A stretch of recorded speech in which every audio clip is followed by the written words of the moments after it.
Então, exatamente é isso que acontece. Os evolucionistas têm uma incompreensão da analogia do ser e, com isso, vão utilizar os seres que mudam mais uma falsa prova de evolução. E é justamente o que eles chamam de microevolução. Ora, se eu observo numa escala temporal curta essas mudanças nos seres, é claro que isso, numa escala geológica, segundo os evolucionistas, implicaria uma mudança de espécie. Marina, você poderia nos dar alguns exemplos dessas modificações acidentais? Sim, por exemplo, uma situação que sempre aparece em livros, textos de biologia, é a questão da resistência das bactérias a antibióticos. É uma das provas da evolução. Então, as bactérias, sendo seres exatamente simples, menos perfeitos, se encaixam justamente nessa condição de muita potência, pouco ato, grande capacidade de mudança.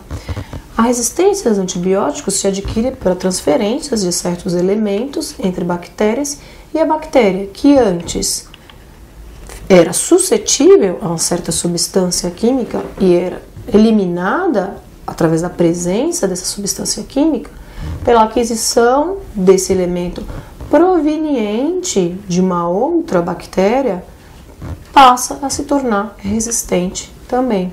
Passa a se tornar resistente àquele antibiótico e deixa de ser eliminada por aquele antibiótico. Mas a bactéria não deixa de ser aquela bactéria. Inclusive, ela não deixa de causar aquela doença. Qual a diferença? Não serve mais aquele antibiótico, mas a doença é a mesma. É mais forte porque não conseguimos eliminar com aquele antibiótico. Mas a bactéria continua sendo bactéria. Ela não mudou de forma substancial. Ela é essencialmente a mesma bactéria. E ela recebeu a resistência ao antibiótico por causa de um certo elemento que foi transferido de uma outra bactéria. Veja então que nesse ponto nós podemos partir então para o último aspecto, que é a negação do princípio de causalidade que a teoria da evolução faz. O evolucionismo inverte o princípio de causalidade, que estabelece que toda causa deve ser anterior e maior do que o seu efeito. Ou seja, o efeito não pode ser maior do que a causa. Então, a bactéria torna-se resistente ao antibiótico por quê? Porque ela recebeu um certo elemento, um certo gene que proveio de uma outra bactéria que garantiu essa característica a ela. Não foi do nada, não apareceu de repente um elemento no DNA dela que a tornou de repente resistente. Não foi uma associação do acaso que provocou a resistência ao antibiótico. Então, novamente, o efeito não pode possuir algo que a causa já não tenha anteriormente.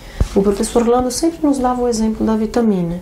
Se eu tenho na minha geladeira cereja, abacaxi e uva, eu posso fazer uma vitamina de cereja e uva, por exemplo.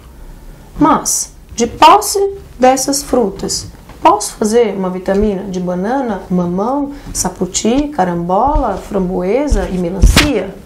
Não, não posso, porque eu não tenho justamente a causa desses elementos. Eu não posso produzir um efeito maior que a causa. Para os evolucionistas, a ordem observada tão claramente nos seres vivos provém da desordem. A ordem, que é totalmente diferente de uma mera ordem química, provém de reações em certas circunstâncias especiais. Para a teoria evolutiva, a ordem biológica provém de alguma forma da pura ordem química e a razão humana provém simplesmente da organização da matéria. Para os evolucionistas, tudo isso se explica como pelo milagre da natureza, pelo milagre da evolução. Vejam então que a doutrina evolucionista se baseia, em primeiro lugar, numa unidade, a espécie, que ela própria acaba por negar. Ela contradiz os princípios do ser. Ela contradiz os princípios da analogia. Ela contradiz os princípios da causalidade. Portanto, ela é ilógica, ela é absurda, ela é metafisicamente impossível. Por isso, como dizia o professor Lando Fedeli, trata-se de uma pretensa teoria científica que oculta em seu bojo uma doutrina religiosa. Bem, Marina, acredito que com essa sua última explicação sobre a questão da causalidade, nós podemos encerrar essa aula.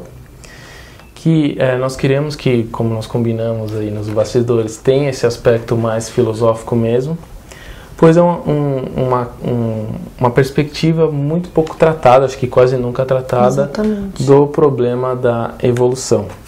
Normalmente se fala da questão dos fósseis, das provas fósseis, daqueles raminhos, daquela árvore que vai se ramificando de acordo com as pesquisas geológicas, e não se atém ao problema filosófico.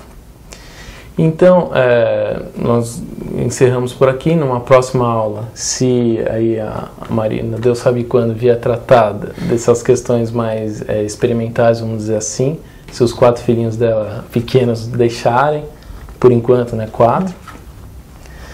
E aí nós vamos abordar essas questões que ficaram por serem tratadas. Mas gostaria de enfatizar, nesse último momento que nós nos despedimos, que há um erro muito grande, muito generalizado hoje em dia, que é o de desvincular todas as ciências. Nós não podemos jamais perder de vista que todas as ciências, a biologia, a química, a física, a filosofia, todas elas estudam o ser. E tendo, portanto, o mesmo objeto.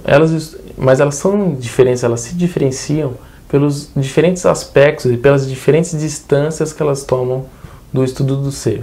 E de todas as ciências, a grande rainha, a senhora de todas elas, é a filosofia, que estuda o ser enquanto ser, o ser em seus aspectos fundamentais. E que, portanto, se nós, a partir de um estudo da biologia, fomos induzidos, nos sentimos, vou usar bem essa palavra, tentados a concluir algo que contraria a filosofia, essa já deve ser de si mesma uma hipótese descartada, porque a natureza não pode contrariar os princípios do ser. Então, gostaria que vocês guardassem bem essas ideias, guardassem bem essa abordagem histórica e filosófica do problema do evolucionismo, e se Deus quiser, estaremos aqui, a Soteropolitana e eu, Marina, numa próxima oportunidade, tratando das provas geológicas e como está a teoria, como o evolucionismo... A situação atual da teoria da evolução. Muito obrigado e salve Maria a todos. Salve Maria.